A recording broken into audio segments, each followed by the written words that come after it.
नमस्कार साथियों, स्वागत है आपका हमारे यूट्यूब चैनल में। हम देख रहे हैं हिंदी साहित्य का दूसरा इतिहास। इसमें आज हम देखेंगे स्वच्छंद काव्यधारा। इससे पहले हमने जो मुक्त रीति काव्यधारा थी, इसमें हमने बिहारी को देखा, बिहारी की लेखन शैली, बिहारी के दोहे, यह सब कुछ देखे हमने। और आज हम स्वच्छंद काव्यधारा प्रारंभ करने वाले हैं। 18वीं शताब्दी के आरंभ में मुगल साम्राज्य की उन्नतता में तेजी आ गई थी। यानी जो मुगल 18वीं शताब्दी में जो मुगल साम्राज्य था, उसकी जो है उसका पतन उन्मुख था। यानी उसका पतन हो रहा था, वह गिर रहा था, नीचे स्तर पर आ रहा था। यानी उसकी मुगल साम्राज्य की सत्ता जो है वह संपुष्ट हो रही थी। जो जो समय बीतता गया, त्यों त्यों मुगलों के सूबेदार स्वतंत्र होते गए। यानी फिर जैसे जैसे समय बीतता गया, आगे बढ़ता गया 18वीं शताब्दी से, वैसे वैसे जो मुगलों का जो साम्राज्य है वह समाप्त होने लगा और जो सूबेदार थे वह भी स्वतंत्र हो गए। मराठों और सिखों में स्वतंत्रता की आकांक्षा जगी और उन्होंने अपना राज्य स्थापित कर लिया। फिर आगे चलकर मराठों, जो कि महाराष्ट्र में प्रमुखतः मराठे देखने को मिलते हैं, महाराष्ट्र में जो थे छत्रपति शिवाजी महाराज, वह मराठों के एक प्रेरणा स्थान अब भी माने जाते हैं। और सिख जो थे वह पंजाब प्रांत में थे। इन महाराष्ट्र में मराठों के बीच में और सिखों में पंजाब में जो स्वतंत्रता की आकांक्षा जगी, यानी उनको लगने लगा कि हमें स्वतंत्रता चाहिए या स्वतंत्रता होने के लिए प्रयास करने लगे। जगह जगह किसानों के विद्रोह भी हुए, यानी जगह जगह किसानों ने आंदोलन किए। अंग्रेजों ने व्यापार करते करते 18वीं शताब्दी के अंत तक देश के बहुत से भूभागों को अपने अधीन कर लिया। यानी अंग्रेज जो ब्रिटिश थे, उन्होंने भी 18वीं शताब्दी समाप्त होने के कगार पर देश के बहुतांश भागों पर या बहुत से भूभागों पर अपना अधिकार जमा लिया। कहने का तात्पर्य यह है कि मैं फिर से एक बार कहता हूँ कि जहाँ महत्वपूर्ण परीक्षा में पूछा जाने योग्य है, वहाँ पर मैं विश्लेषण करूँगा, नहीं अन्यथा मैं पढ़ते पढ़ते आगे बढ़ूँगा। कहने का तात्पर्य यह है कि उस समय टूटते हुए साम्राज्य के भीतर से स्वतंत्रता की भावना उगाई थी। यानी वह साम्राज्य टूट रहा था, यानी जो इंग्रज जो है वह काबिज कर रहे थे, तो इसमें से स्वतंत्र होना चाहिए, अंग्रेज को भगाना चाहिए। यह भावना जनमानस में, किसानों में या अन्य लोगों में जागृत हुई। इसका चरम उत्कर्ष 1857 के स्वतंत्रता, यानी वह स्वतंत्रता चाहिए, स्वतंत्र होना चाहिए, ब्रिटिश को भगाना चाहिए, यह जो विचार था, यह इन विचारों का उत्कर्ष, यह जो विचार है प्रत्यक्षत उतरने के लिए 1857 का स्वतंत्रता संग्राम दिखाई पड़ा। यानी स्वतंत्रता का संग्राम जो 1857 में हुआ था वह दिखाई दिया। जिस प्रकार साम्राज्य का ढांचा टूट रहा था, उसी प्रकार रीति से बंधा हुआ कविता का ढांचा भी टूटने लगा। यानी फिर जो स्वतंत्रता होने का जो विचार उमड़ने लगा, हम विचारों से यानी और के बंधन से मुक्त होने की आशा जो जग रही थी, वही आशा जो कविता के साहित्य में आ गई। और फिर साहित्य जो लिखने वाले थे उनको भी लगा कि हम भी रीति को छोड़कर एक मुक्तता के आधार पर स्वतंत्र होकर हम कविता लिखें। मुक्त रीति की स्वतंत्र धारा के कवियों में आलम, घनानंद, बोधा, ठाकुर आदि की गणना होती है। यहाँ जो है मुक्त रीति काव्यधारा के कवियों का सही क्रम पहचानिए। यह पिछले वर्ष महाराष्ट्र सेट में पूछा गया था प्रश्न। यही नाम थे, यानी सुमिलित का आलम, घनानंद, बोधा, ठाकुर, यही नाम थे और यही क्रम पहचाना था। यह ऊपर नीचे क्रम दिया हुआ था, तो यह सही क्रम है। मुक्त रीति काव्यधारा, मुक्त रीति की स्वच्छंद धारा के कवियों में आलम, घनानंद, बोधा, ठाकुर आदि की गणना होती है। इससे यह नहीं समझना चाहिए कि इस समय बद्ध रीति काव्य नहीं लिखा जा रहा, यानी इसी समय जो बद्ध रीति काव्य था वह भी लिखा जा रहा था। एक ही कालावधि में दोनों प्रकार की रचनाएं लिखी, यानी एक ही कालावधि में एक तरफ जो स्वच्छंद काव्यधारा भी चल रही है और एक तरफ जो है बद्ध रीति काव्यधारा भी चल रही है, लिख रहे हैं। अभी बद्ध रीति काव्यधारा में कौन से कवि है? देव, रसलीन, आलम और घनानंद लगभग समकालीन थे।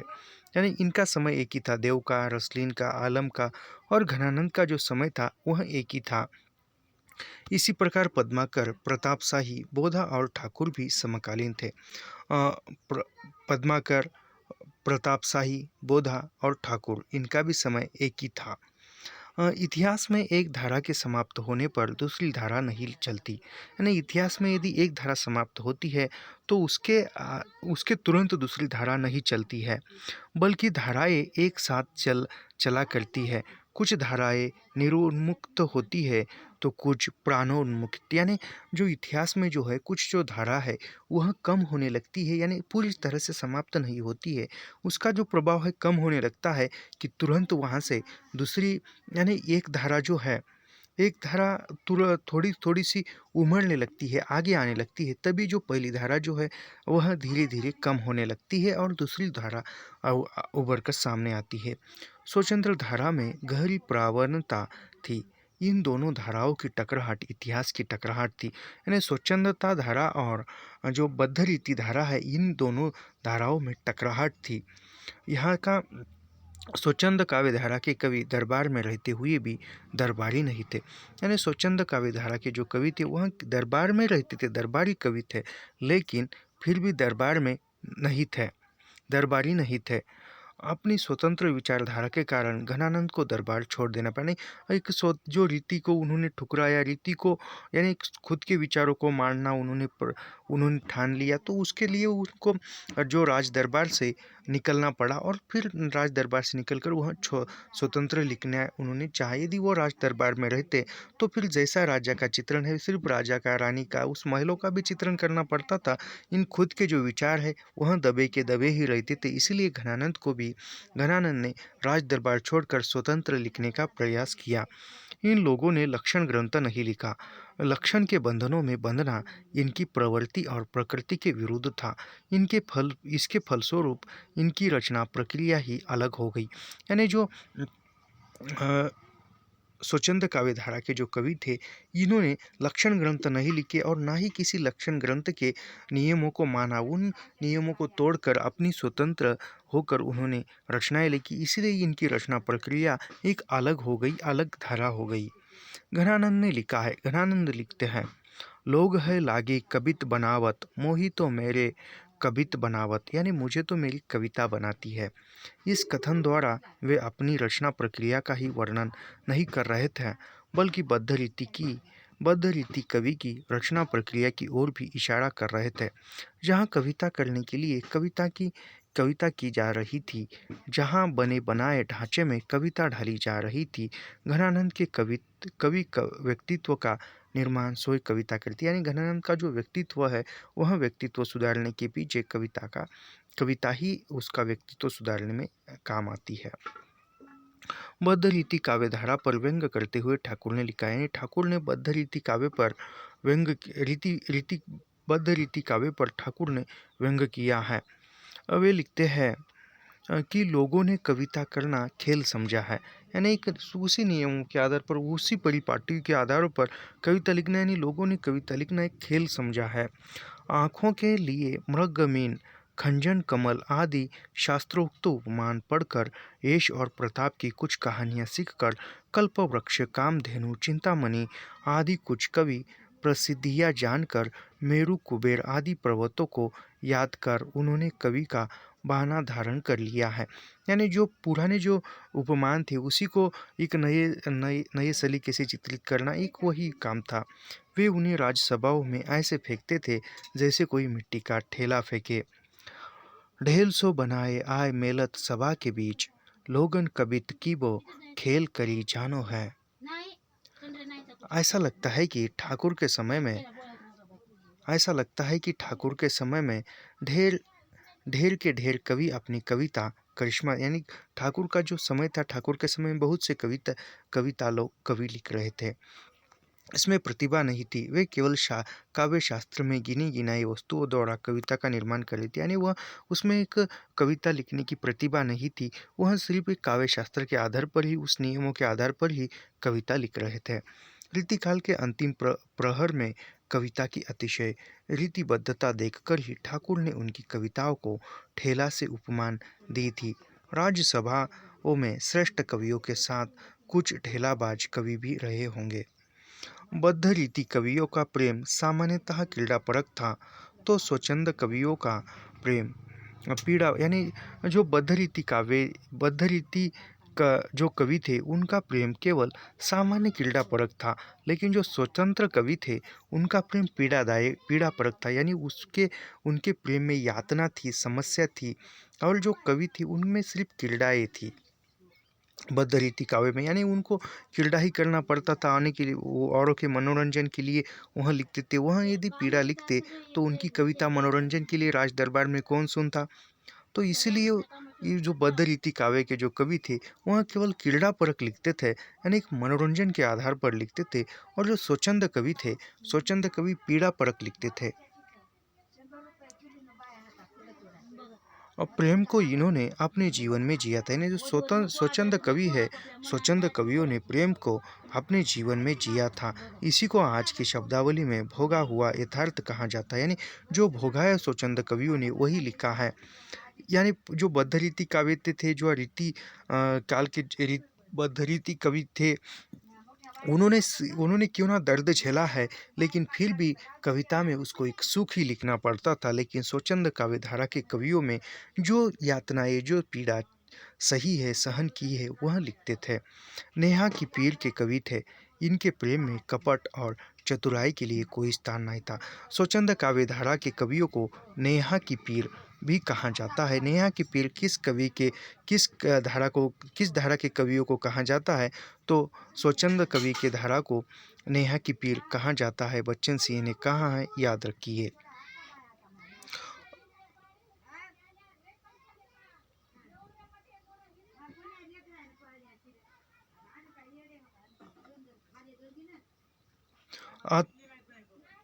आति सुदो स्नेह को मार्ग है, जह नेकु सयानपन बाक नहीं।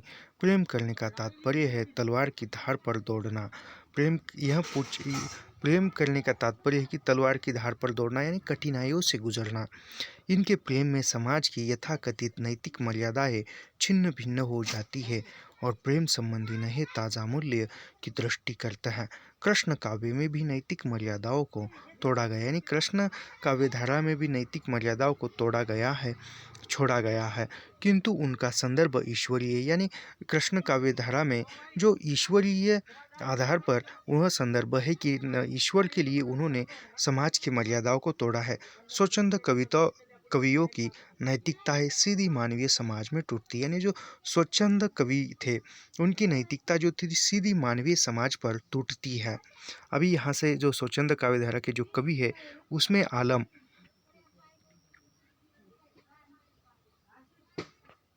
आलम देखते हैं। आलम नाम के दो कवि हुए हैं, या आलम के नाम पर उपलब्ध सारी रचनाएं एक ही आलम कवि है। इस प्रश्न को लेकर विद्वानों में मतभेद, यानी विद्वानों में मतभेद है कि आलम नाम के दो कवि हुए हैं या एक ही कवि हुआ है। इसमें काफ़ी विद्वानों में मतभेद है। शिव सिंह के सरोज में केवल एक ही आलम का उल्लेख, यानी जो शिव सरोज का ग्रंथ है, शिव सिंह सेंगर का शिव सरोज जो ग्रंथ है उसमें केवल एक ही आलम नाम का उल्लेख मिलता है। शिव सिंह ने आलम का एक सवैया और एक दोहा उद्धृत किया है, यानी शिव सिंह ने शिव सरोज नामक ग्रंथ में आलम का एक सवैया और एक दोहा बताया है। उस सवैया के आधार पर जिसमें आलम का नाम आता है, यानी वह सवैयों में आलम का नाम आता है। आलम को औरंगजेब के पुत्र मुअज्जम शाह बहादुर शाह का दरबारी कवि मान लिया गया है, यानी शिव सिंह सेंगर ने आलम को औरंगजेब का जो पुत्र था मुअज्जम शाह बहादुर शाह, उसका दरबारी कवि आलम को शिव सिंह सेंगर ने माना है।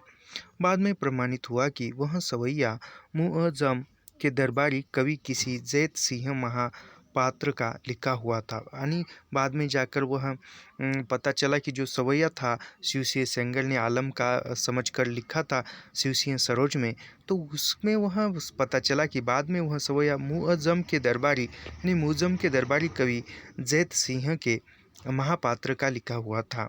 बाद में 1904 की खोज में आलम की कामकंदला की एक प्रति मिली। बाद में 1904 में जो खोज हुई, संशोधन हुआ, तो उसके आधार पर 1904 में आलम का जो ग्रंथ था कामकंदला, वह उसकी एक प्रत मिली।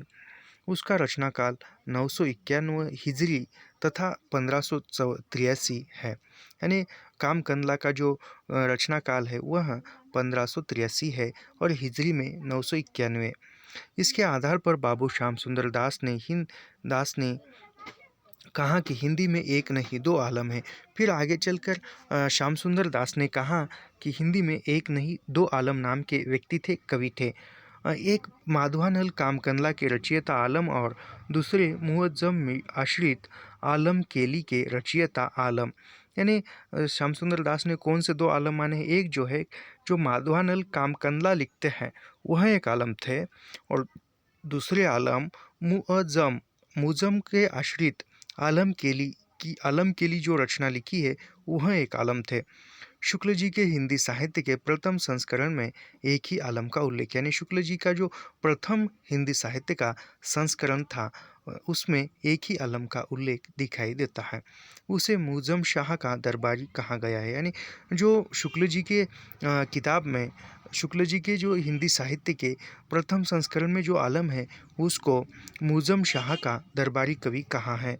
माधवानल कामकंदला का रचयिता भी इसी आलम को मान लिया गया है। मिश्र बंधु विनोद के 1939 के संस्करण में दो आलम की घोषणा की गई। आगे चलकर जो मिश्र बंधु विनोद है, मिश्र बंधुओं ने लिखा हुआ है मिश्र बंधु विनोद, उसमें जो है 1940 का जो संस्करण आया था, उसमें दो आलम नामक कवि बताए हैं। शुक्ल जी के इतिहास के संशोधित एवं प्रवर्धित संस्करण में भी दो आलम माने गए। यानी शुक्ल जी के इतिहास में भी जो शुक्ल जी का जो इतिहास ग्रंथ है, वह आगे चलकर संशोधित हुआ और फिर पुनः प्रवर्धित होकर नए सलीके से संस्करण करके उसको प्रकाशित किया, तो उसमें भी दो आलम माने गए। माधवानल कामकंदला के रचयिता आलम को भक्ति काल में डाल दिया। जो माधवानल कामकंदला ग्रंथ रचित है, उस आलम को भक्ति काल में रखा गया, और आलम केली की जो रचयिता है आलम, उसको रीतिकाल में रखा गया। किंतु इस संस्करण में भी उस आलम को मुअज्जम का दरबारी कवि कहा गया। लेकिन अब यह सिद्ध हो चुका है कि आलम केली के रचयिता आलम मुअज्जम के दरबारी नहीं थे। जो आलम केली के जो रचयिता थे आलम, वह मुअज्जम के दरबारी नहीं थे। यह भ्रम इसलिए फैला गया कि जैत सिंह महापात्र का सवैया आलम का मान लिया गया था। यानी जो शिवसिंह सेंगर ने जो जैत सिंह महापात्र का जो सवैया था, वह आलम का मान लिया था शिवसिंह सेंगर ने। पर विश्वनाथ प्रसाद मिश्र और याज्ञिक बंधुओं ने दोनों को एक ही माना है। विश्वनाथ प्रसाद मिश्र और याज्ञिक बंधुओं ने दोनों आलम को एक ही माना है, किंतु उनके लिए उन्होंने जो प्रमाण दिए हैं वे बहुत पुष्ट नहीं कहे जा सकते। माधवानल कामकंदला और आलम केली के रूप और शैली में जो अंतर है, वह सिद्ध करता है कि उनके रचयिता अलग अलग है। यानी माधवानल कामकंदला यह ग्रंथ और आलम केली, इन दोनों ग्रंथों को यदि तुलनात्मक तरीके से देखते हैं, तो ऐसा लगता है कि दोनों जो आलम है वह अलग अलग है, भिन्न है। स्वच्छंद कवियों के संबंध में कोई न कोई प्रेम कथा लगी हुई है। कहा जाता है कि आलम एक रंगजीनेन से प्रेम करने लगे थे। यह थोड़ा मैं यह छोड़ देता हूँ, क्योंकि कैसा है, ये नहीं पूछेगा, तो इतना पूछेगा कि स्वच्छंद कवियों के संबंध में एक प्रेम कथा लगी हुई है, यानी प्रेम की चित्रण कहा है, तो मैं यह छोड़ देता हूँ यहाँ से। जहाँ महत्वपूर्ण है वही मैं पढ़ाऊँगा। हाँ, ये मैं पढ़ाऊँगा। पहले कहा जा चुका है कि स्वच्छंद धारा के कवियों पर भी रीति का प्रभाव था, इसलिए इन्हें रीति मुक्त कवि कहा गया है। यानी पहले कहा जा चुका है कि जो स्वच्छंद धारा थी, उन कवियों पर भी रीति का प्रभाव था, इसलिए इन्हें मुक्त रीति कवि कहा गया। आलम केली के वर्ण्य विषयों पर विचार करने से भी मुक्त रीत्यात्मक की पुष्टि हो जाती है। आलम केली में नवोढ़ा, अभ्यासिका, अभिसारिका, मानिनी, खंडिता आदि का वर्णन है। यानी आलम केली ग्रंथ में नवोढ़ा यानी नवीनता, यानी जो नवनीता नायिका होती है, अभिसारिका नायिकी होती है, मानिनी खंडिता, इनका वर्णन है। इसके साथ ही कृष्ण की बाल लीला, गोपी विरह, यमुना कुंज आदि भी उसके वर्ण हैं। कुछ कवित्व रेखता में भी कहे गए हैं। स्थान स्थान पर पारसी कविता का भी प्रभाव है। उनका एक प्रसिद्ध सवैया रसखान की याद दिलाता है। यानी जो रसखान की एक याद दिलाता है यह सवैया। जा थल किने बिहार अनेकन अनेकन ता थल कांकरी बैठ चुनो चुनो करे, जा जा र- जा रसना सो करी बहु वातकन ता रसना सो चरित्र गुजो करे, आलम जौन से कुंजन में करी केली जहाँ अब शीस धुयो करे, नैनन में जो दो नैनन में जो दा रहते तिनकी अब कान कहानी जूने करे। इसमें खिन्न खिन्न मनस्थितियों का मार्मिक चित्रण है, न कि रीतिबद्ध कवियों के भोगपरक। यानी रीतिपरक कवि जो रीतिबद्ध थे उन्होंने भोगपरक चित्रण किया है, लेकिन जो स्वच्छंद धारा के कवि थे आलम ने तो ही उनका भोगपरक न कर मार्मिक तरह से यानी पीड़ा का भी चित्रण किया है। भाषा की सरलता, सहजता और सुबोध वाक्य का एक उदाहरण देखिए। अभी फिर आलम की जो भाषा थी उस भाषा में सरलता कैसी है, सहजता कैसी है, सुबोध वाक्य रचना कैसी है, यह देखने के लिए एक उदाहरण। कंधो मोर सोर तजी गए री अनत भाजी, कंधो उत दादुर न बोलत है ये दई, कौंधो पीक चातक महीप काहू मारी डारे, कौंधे कौंधे बकपाती उत अंतगति है गई, आलम कहे हो आलम कहे हो आली अजहू न आए प्यारे, कौंधे उत रीत विपरीत विधि ने ठटी, मदन महीप की दुहाई फिरी बेते रही, जूही गए मेघ कौंधो बिजुरी सती भई। रीति कवियों की अतिशोक्तियाँ भी इनमें मिलती है। यानी जो रीति कवि की जो रीति काल के कवियों ने जो अतिशोक्तियाँ ली है वह भी स्वच्छंद धारा के कवियों में मिलती है। सांझ भई मौन समबाती, क्यों न देती हैरी छाती सो छुआए, दिया बाती आनी बारी लो, सब मिलाकर वे फरी फकीराना ठाट और आशिकी के कवि थे। यानी जो स्वच्छंद मुक्त कवि थे वह फकीराना ठाट के कवि और एक आशिकी मिजाज के कवि थे। दिल दिल से दिलासा दीजे हाल के न खौल हुजे, बेखुद फकीर वह आशिक दीवाना है। यानी फिर बेखुद वह फकीर जो है आशिक दीवाना है।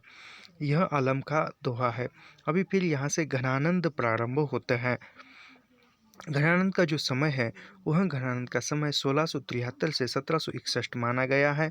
घनानंद मुक्तरीति काव्य धारा के सर्वश्रेष्ठ कवि है। यानी घनानंद जो है घनानंद का समय 1673 से 1761 है और घनानंद जो है मुक्तरीति काव्य धारा के सर्वश्रेष्ठ कवि है।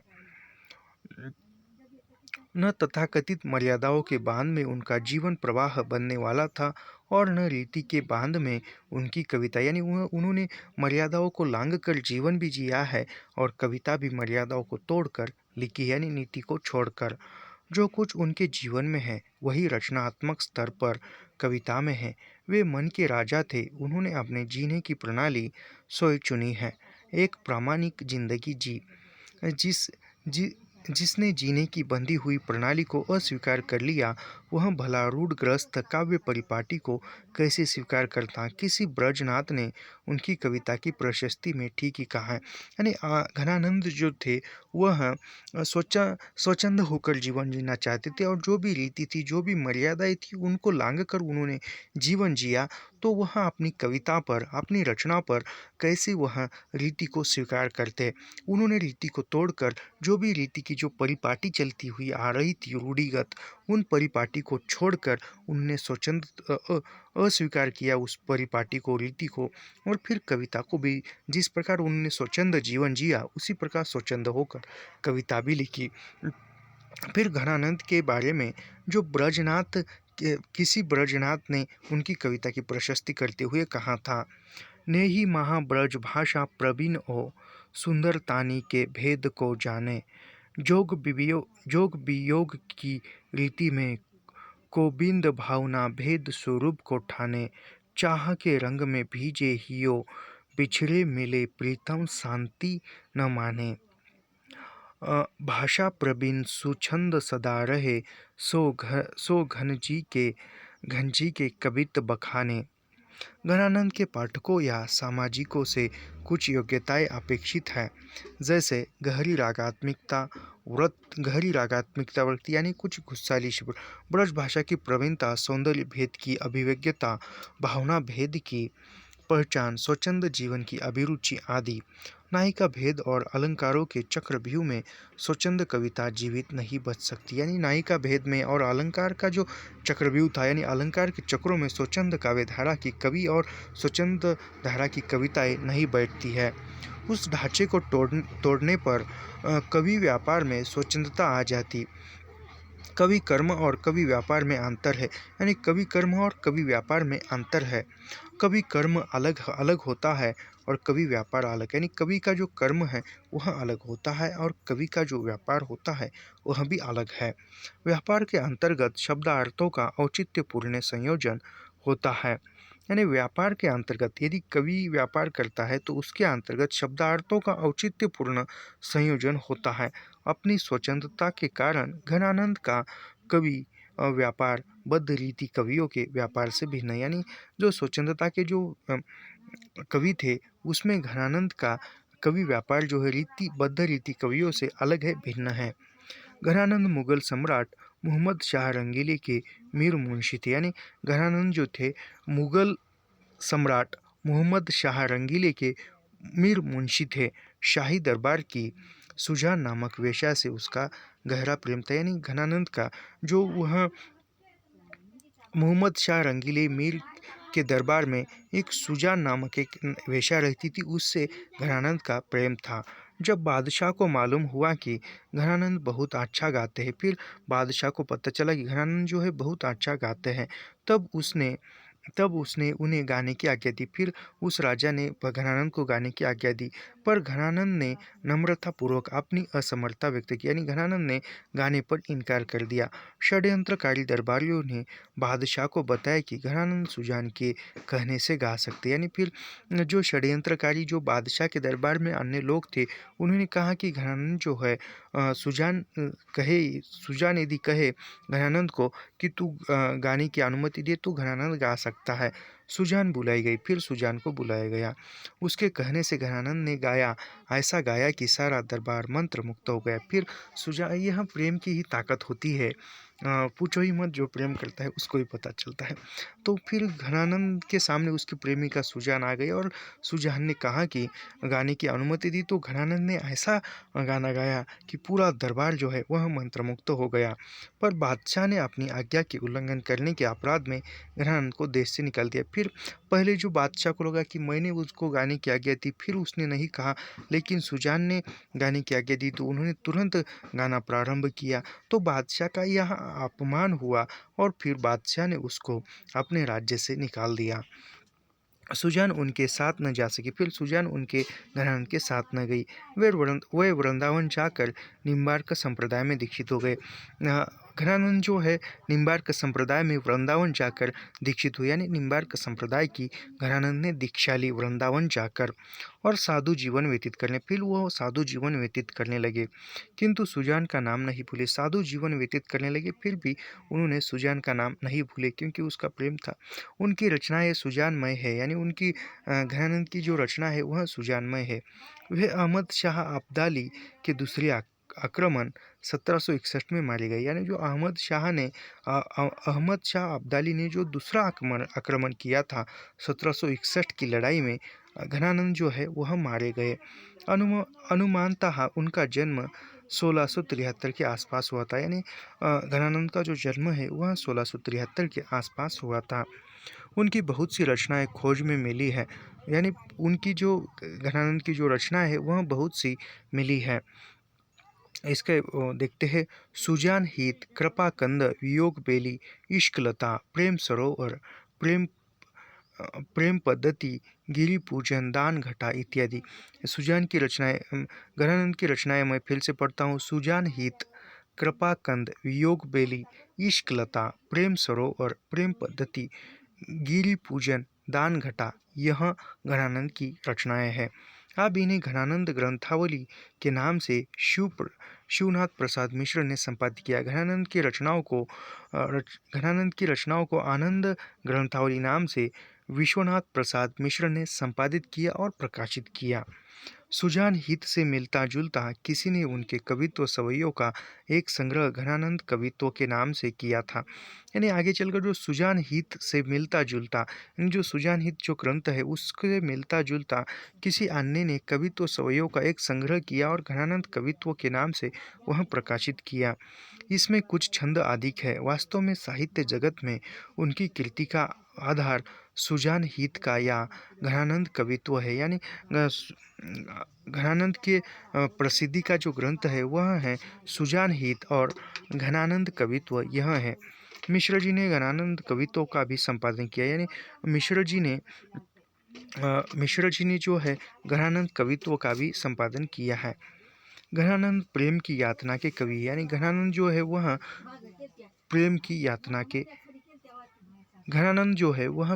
यातना के कवि है। इसलिए ब्रजनाथ ने कहा है, समूझे कविता घन आनंद की ही ये आखिन नेह की पीर तकी। प्रेम का ऐसा आवेग न ठाकुर में है न बोधा में। आवेग यानी ठाकुर ने भी उसकी प्रेम का आवेग का उतना चित्र नहीं किया जितना बोधा ने भी नहीं किया, उतना घनानंद ने किया है। आवेग की यह प्रखरता सांसारिक नियमों का बांध तोड़ फोड़ देती है। यानी जो आवेग है इनकी घनानंद के प्रेम का, वह जो सांसारिक जो नियम थे वह नियम तोड़कर लांघ कर आगे जाती है।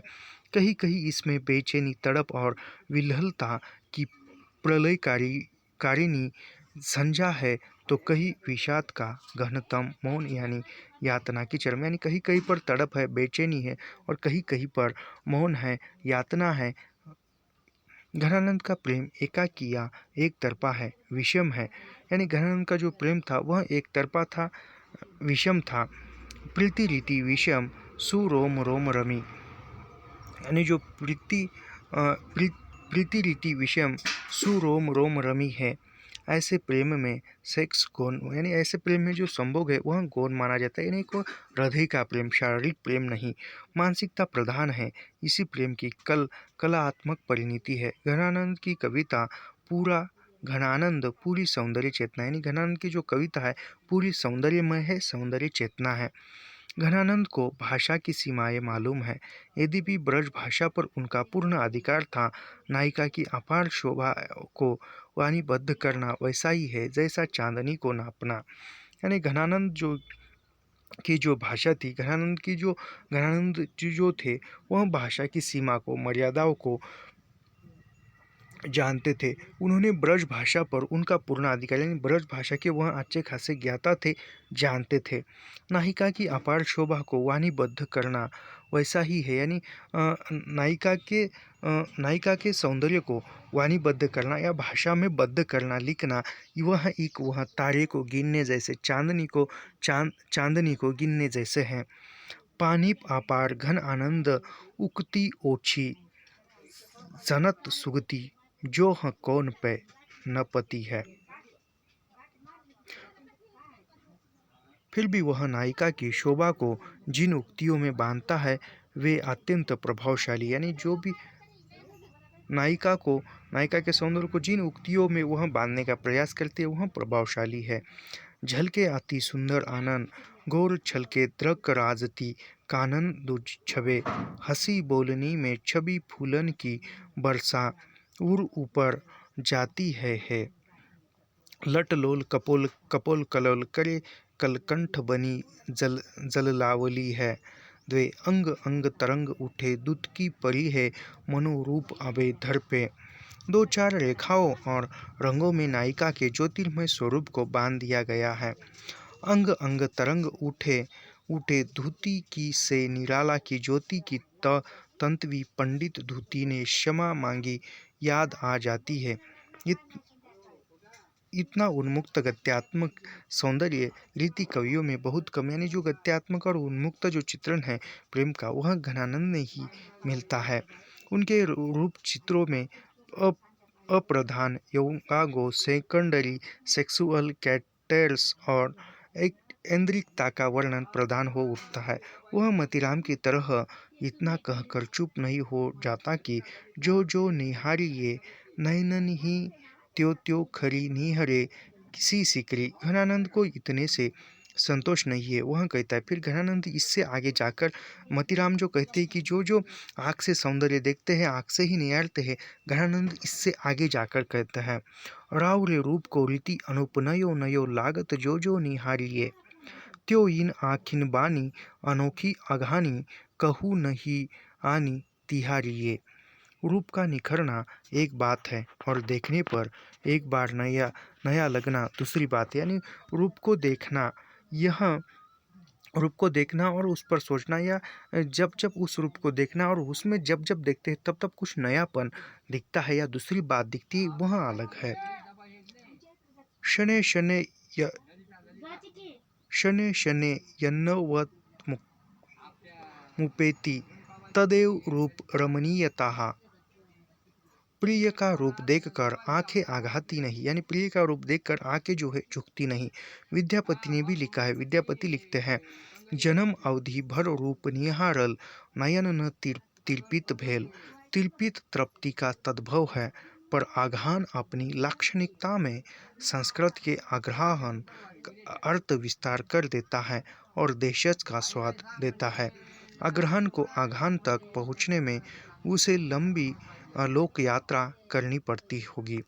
घनानंद रूप का संबंध गुण से भी जोड़ते, यानी घनानंद जो है रूप का संबंध रूप से जोड़ घनानंद रूप का संबंध गुण से जोड़ते हैं। रीतिकाल का कोई अन्य कवि नायिका को नृत्य गीत वाद्य से नहीं जोड़ता, यानी वह रीतिकाल का जो अन्य कवि है वह नायिका को नृत्य गीत वाद्य में नहीं जोड़ता, लेकिन घनानंद जोड़ता है।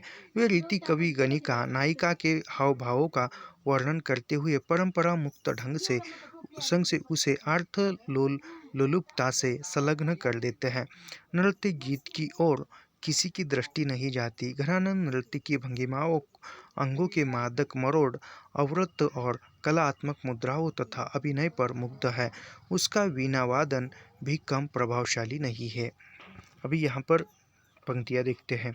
जान प्रवीण के हाथ को बिन है मो चितराग भरयो नितराजे सो सुर साँझ कहू नहीं छाड़त जो ही बजावे लिए मन बाजे बहावती मिंड मरोड़ दिए घनानंद सो गुने रंग सो गाजे प्यार सो तार सु ऐची ने तोतर क्यों सुधराई ये लावत लाजे।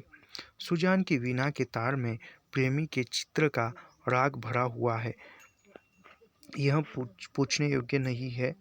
मैं अभी यहाँ से सीधा संयोग वर्णन क्या है, घनानंद का संयोग वर्णन थोड़ा सा पढ़ते हैं। संयोग वर्णन में यह आलिंगन, चुंबन, सुरती, सुरंतता के काम शास्त्रीय चित्र नहीं है। यानी संयोग वर्णन में जो केवल काम वासना रूपी जो संयोग वर्णन होता है वह घनानंद की कविता में नहीं मिलता। बद्ध रीति काव्य में उनका प्रचुर विवरण प्रस्तुत किया गया है। मुक्त रीति काव्य में इनकी अतिशय विरलता है। यानी मुक्त रीति काव्य में जो एक काम वासना है उसको छोड़कर चित्रण किया है। यहाँ तो प्रिय का साक्षात्कार हुआ कि हृदय उमड़ आया, वाणी मौन हो गई, आंखें चुंधियाई गई। यानी केवल एक रूप का साक्षात्कार होना, प्रिय का साक्षात्कार होना, यही एक सच्चा प्रेम माना गया है। प्रिय के जादुई सौंदर्य से प्रेम समृद्ध हो उठता है। सांझ की संभ्रम है, घनानंद सोचन ही मती जाती सिराई। इन वियोगी को संयोग सुख बहुत कम मिलता है। यानी जो योगी होते हैं भटकने वाले, उसको संयोग सुख जो है बहुत कम मिलता है, यानी मिलने का अवसर जो आता है बहुत कम आता है। घनानंद ने जो अपनी पीड़ा है वही लिखी है। यदि कभी मिल भी जाता है तो आंसुओं की झड़ी प्रिय को देखने नहीं देती। यानी बहुत दिनों के बाद, बहुत यातनाओं के बाद यदि मिलन हो ही जाता है तो उनको देख कर ही आंखें उमड़ कर आती है, आंसू से भर आती है, और वह ठीक तरह से प्रिय को देख भी नहीं सकते थे। कौन वियोग भरे असुआ जू संयोग में अगोई देखन धावत। यद्यपि घनानंद जैसे प्रेमी को विनोद वार्ता के लिए बहुत कम अवकाश था, फिर भी उन्होंने कतिपय प्रसंगों का अत्यंत सरस और मौलिक चित्रण किया गया है। नायक नायिका का स्पर्श सुख चाहता है। नायिका कहती है, तुम तो चतुर हो, रस के लिए क्यों व्यग्र होते हो? यह सब सयानों का ढंग नहीं है। धीरज रखो, मुझे छूने की घात न लगाओ, बस देखकर जीते रहो। यानी नायिका कहती है कि सिर्फ मुझे देखकर ही तुम सुख हासिल करो, ऐसा वह कहती है। देखी जियो न छियो घन आनंद को कोवरे अंग सुजान बंदूके। देखी जियो परिहास का मधुर और प्रणय का स्निग्ध रूप ही नहीं है। घनानंद का जीवन दर्शन भी है। यह लपट झपट मस्कानी के विरुद्ध खड़ा है। गणिका को वधु का रूप देना एक नया मानवीय मूल्य है। यानी गणिका को एक नया रूप देना, वधु का गणिका ने जो वेश्या है या वेश्या ही होगा, गणिका दासी है, वेश्या है, उसको वधु का रूप देना एक मानवीय मूल्य स्थापित करने का काम है।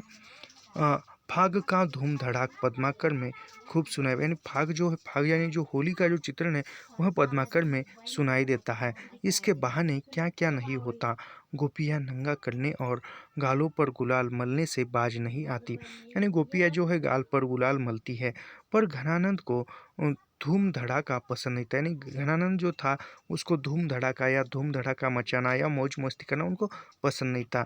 यहाँ पर अल्पवयस्का गोरी गुलाल भी उंडेलती है और नायक से बच निकलती है। यानी जो अल्पवयस्का यानी जो कम उम्र की जो नायिका है वह गुलाल उंडेलती है और नायक से बच निकलकर भाग जाती है। और नायक मीडिए के लेखे कर मीडी बोई हाथ लग्यो। घनानंद के हाथ भी तो यही लगा, यानी घनानंद के हाथ पर भी नहीं लगी नायिका। अभी घनानंद का जो विरह वर्णन है यह देखते हैं। वस्तुतः घनानंद वियोग के मूर्तिमान कवि, यानी विरह के वर्णन में घनानंद जो थे विरह के मूर्तिमान कवि है। यानी क्योंकि वह सुजान से बिछड़कर उन्होंने जो है साधु के साथ रहने लगे, साधु बन गए, तो उन्होंने योग का एक अच्छा खासा चित्रण किया है और वियोग वर्णन के लिए घनानंद को मूर्तिमान माना गया है, मूर्तिमान कवि है। उनके वियोग में हृदय की तड़प, आँखों की विवशता, वेदना भरा दैन्य, करुणापूर्ण उपलाम्भ, दर्द भरा क्षोभ आदि की मार्मिक व्यंजना हुई है। प्रेमी की दुर्दशा का एक चित्र देखिए। यानी वो घनानंद जो थे विरह में ही जीते थे, तो उनकी विरह वर्णन में हृदय की तड़प, आँखों की आँखों की विवशता, यानी वह नायिका को देखने की जो विवशता है आँखों से, यानी आँखों की जो तृष्णा है उसकी तड़प देखने को मिलती है। फिर वेदना भरा दैन्य, करुणापूर्ण उपलाम्ब, दर्द भरा शोभ, यह मार्मिकता व्यंजना हुई है घनानंद के विरह में। इसके घनानंद प्रेमी की दुर्दशा का चित्र इस पंक्तियों में है। रैन दीना घुटीबो, रैन प्राण झरे, दुखिया आँखियाँ झरना सी, प्रीतम की सुधी अंतर में, कसके सखी जो पसूरिनी में घासी, चौचंद चार चबाइन के चहु और मचे बिरचे करिस हंसी, यो मरिए मरिए कही जोसु, पर्यो जिन हो स्नेह फांसी। चार पंक्तियों में प्रेमजन्य घुटन का जो चित्र प्रस्तुत किया गया है वह शब्दों के चयन, मार्मिक बिंब, यानी उस चार पंक्तियों में भी वह इतनी मार्मिकता भरी है, उसमें चयन, मार्मिकता, बिंब योजना, परिवेश निर्माण के कारण अत्यंत जीवित हो उठते हैं। घुटीबो करे में करे क्रिया से घुटन की अवधि लंबी खिंच जाती है। पशुरिणी में खांसी का बिंब उस क्रिया में दर्द की निरंतरता भर देता है। तीसरी पंक्ति में अनुप्रास द्वारा चबाइनों का शोर शराबा साकार हो उठता है। यह है स्नेह की फांसी का एक दृश्य। एक मिनट थोड़ा सा देखते हैं और फिर ख़त्म करते हैं। फिर अगला जो प्रेम की पीड़ा में धैर्य धारण करने का कोई उपाय नहीं है। व्यथा जन्य हाहाकार मूर्तिमान हो उठता है। यानी प्रेम की जो पीड़ा है उसमें धैर्य, या प्रेम की पीड़ा में जो संयम है वह संयम नहीं है। और फिर व्यथा जन्य हाहाकार हो उठता है, यानी प्रेम की पीड़ा का एक जो है औदार्य रूप होता है, वह वो जो पीड़ा है वह असहनीय होती है और फिर उसका हाहाकार होता है, ऊपर उठ कर आती है और मूर्तिमान हो उठता है। अंतर हो कींधो अंत रह्यो, द्रग फारी फारी फिरो कि अभागिनी फिरो। आगी जरो बकी पानी पैरो अब कैसी करो हिया की विधि धोरे। जो घनानंद ऐसी रुचि तो कहाँ बस है आहो प्राणनी पीरो। पाहु कहाँ हरि हाय सुधे तुम्हें धरती में धसों की आवा का सच्चेरी। रीतिबद्ध कवियों का प्रेम खेल यानी रीतिबद्ध के कवियों ने जो प्रेम का चित्रण किया है वह एक खेल के प्रकार में किया है। संभवतः घनानंद उस ओर संकेत करते हुए कहते हैं, जान्यो हूँ तो मन ते स्नेह कछु खेल सो। घनानंद का स्नेह जीवन का अत्यंत जटिल व्यापार है। यानी वह बद्ध रीति कवियों ने प्रेम को एक खेल के रूप में माना है, लेकिन घनानंद या स्वच्छंद धारा के कवियों ने प्रेम को मानवीय मूल्य में डालने का काम किया है। अंतः शब्दों के लाक्षणिक प्रयोगों और विरोधाभास अलंकार के प्रति वे विशेष सत्कर्त हैं। इनके द्वारा उनकी कविता की पहचान होती है।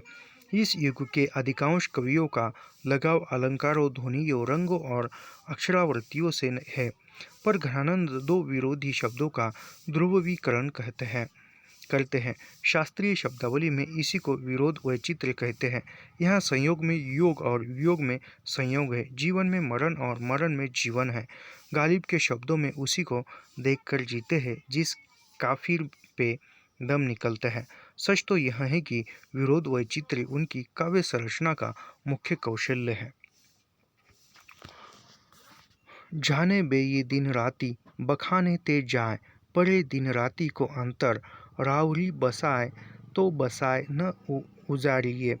तुम कौन धो पाटी पटे को हो कहो मन लेहू पे देहू छटाक नहीं। उजरनी बसी है हमारी आँखियानी देखो, सुबर सुबर सुदेश जहाँ गावरे बसत हो। पर काव्य की संरचना में और भी उक्तियाँ होती है, जैसे विशेषण, मुहारे, लोकोक्तियाँ, बिंब योजना, प्रतीक विधान आदि। यानी जो काव्य की जो युक्तियाँ है उसका भी उन्होंने उल्लेख किया है। आश्रयगत ये मैं जो महत्वपूर्ण है वही पढ़ाऊँगा। अभी ठाकुर का कुछ थोड़ा सा देखते हैं, ठाकुर का कितना है देखते हैं।